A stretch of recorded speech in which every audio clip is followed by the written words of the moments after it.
Can the super compact HF gokit be improved? You betcha. Let's check out what I did next on A3K on the go.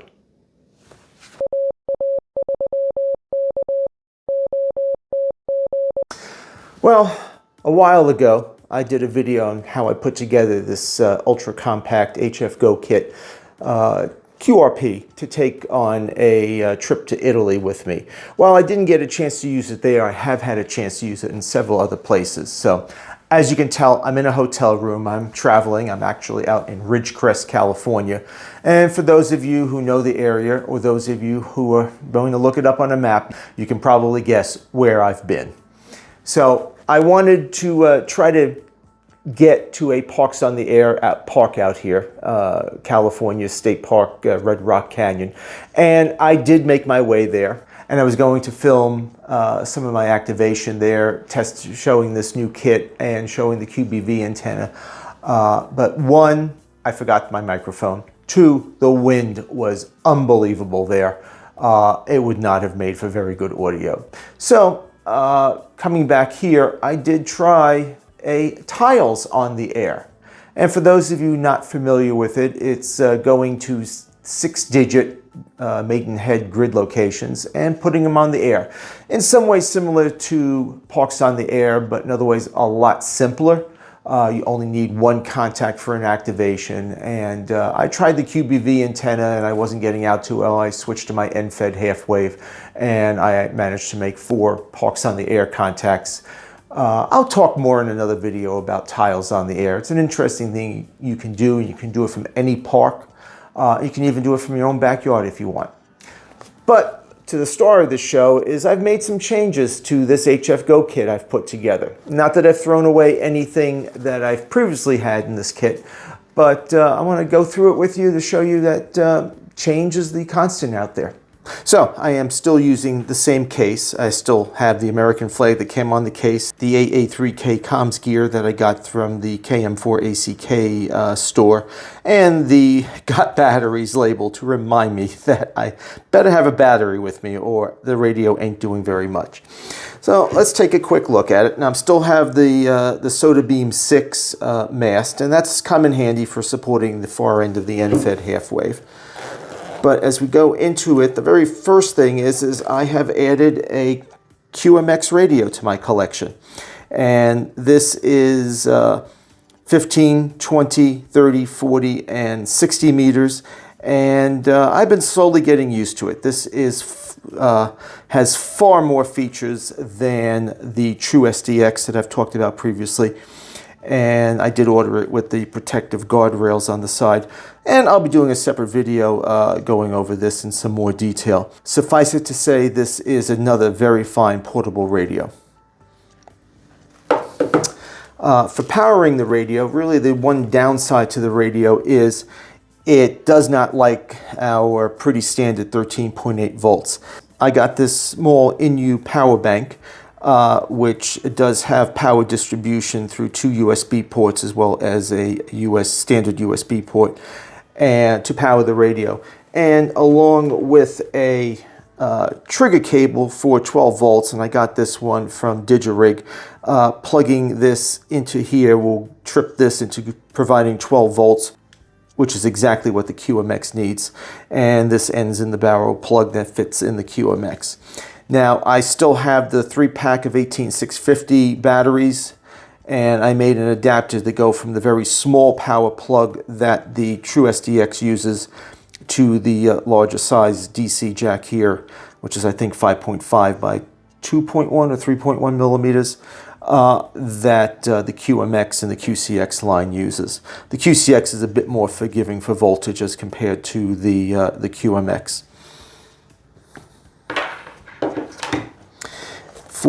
I still have the end-fed half wire, but at my club's Hamfest, Reliance Antennas, which is also based in Pennsylvania, did come. And while I didn't buy one of their end-fed half waves or end-fed random wire antennas, I did buy this wire winder. So with a long Velcro strap, I can wind up the 65-foot end-fed half wave and the 20 foot counterpoise that I use with the antenna. So seems like I didn't wind this one too tight and it's slipping off. I'll fix that later. But it means I just don't have to create a bundle winding it around my hand and putting it in here. And with the crisscross winding pattern, you reduce the chance of knotting this up. Another addition I did buy was this microphone that will work not only with the True SDX, the QMX, the QCX line, their larger cousins, but with a switch on the side, when you put it in the A position, will work with Elecraft radios and another. So it's the Mini Mic Pro 2. It's available from Etsy, and I will put a link for it in the description. For the microphone, you do need a tip ring sleeve, which I already have. That goes along with the $25 paddles that I've been using in this kit. I also recently put together an N6 ARA set of very compact portable travel paddles, but I have not yet tried them in the field. And the advantage is that they both use the same 1/8 inch jack, so I can only have to carry one cable with me here. On the antenna side, I still have the K6ARK end-fed half-wave transformer, but I did purchase a N6 ARA common mode choke to put either at the base of the QBV antenna or closer to the radio when I'm using the end-fed half-wave. I have noticed the QMX and the QCX can get some RF into them, and you will hear it definitely through your earbuds when using this radio. So far, with using this choke now in line, it has prevented that. And you know, ABC, always be choking. And finally, I did add a little O-light flashlight, so I can, in case I need it, and I don't leave it on the outside, I just keep it in the bag in case I should need it while I'm out in the field. I did move the cordage that I carry into the pocket here. I still have the notebook, but I did add, and I have actually two separate cables, one with an SMA connected to use with the True SDX, and this BNC male to female that I use with the QMX. And not only giving me a place to mount the choke when I'm using the end-fed half-wave, but this also allows me to sometimes wrap it through the slots in a picnic table or put my heavy water bottle on it to help prevent the whole radio assembly from going zing out under something that might be pulling on it.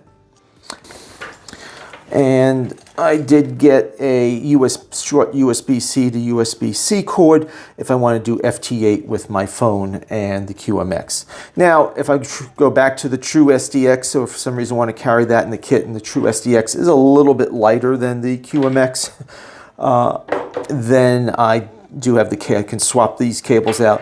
I can swap out for another extension coax that has an SMA connector on the end of it. But with the BNC adapter on the True SDX, I can still use this cable with the True SDX. And still have the pencil, new pencil, a spike that I can use to hold something up or throw a line over a branch, and the little portable pen, don't even know if it still writes, as well as the adjustment Allen key for the $25 paddles. And there you have it. I'm not throwing away my True SDX. I still think it's a very fine radio, though the firmware for it has not been updated in a while. Hans of QRP-Labs, who has designed the QMX and the QCX and their larger versions of it, and several other devices, has been very steadily updating the firmware for the QMX line. When he added sideband to the radio, that's when I decided I needed to buy one. So when I ordered the QMX, I decided to get it pre-assembled, and that took 4 or 5 months. I kind of lost track. I ordered it at the end of June. I think I received it at the end of November, maybe the beginning of December. The included in that was some factory downtime as they were moving to a new assembly house or location within Turkey. But it's put together beautifully. I've made about 2 dozen contacts with this one. Small activations. Remember, this is only 5 watts QRP power. Everything has been CW. I'm going to be trying out phone in the near future also on it. The QMX is a little bit heavier than the True SDX, particularly that it has a metal case on it, though this is good for getting the heat out. I am now, it's middle of June out here in Ridgecrest, California. I am in the Mojave Desert, and the high today was 108 degrees. When I got a chance to get to the park, though, I found a shady spot. I still had very hot breezes coming over me, and I went through about a quart of water while I was just sitting there and operating with both the QBV and the end-fed half-wave antenna. So, as I mentioned, Hans, the owner and founder of QRP-Labs, has been making very steady updates to this. He's now up to 1.04, which has been out in beta, but interestingly has not been, as of the last time I checked, has not been certified for use with a QMX. It has been certified or is designed for the QMX Plus, which is the physically larger size of this radio in a much larger box. Hey, if you have a portable HF Go kit like this one, don't you describe it in the comments below so we can continue the discussion and compare what our thoughts are of putting such a kit together. This is Mark, AA3K. I'll catch you the next time on AA3K on the Go. 73.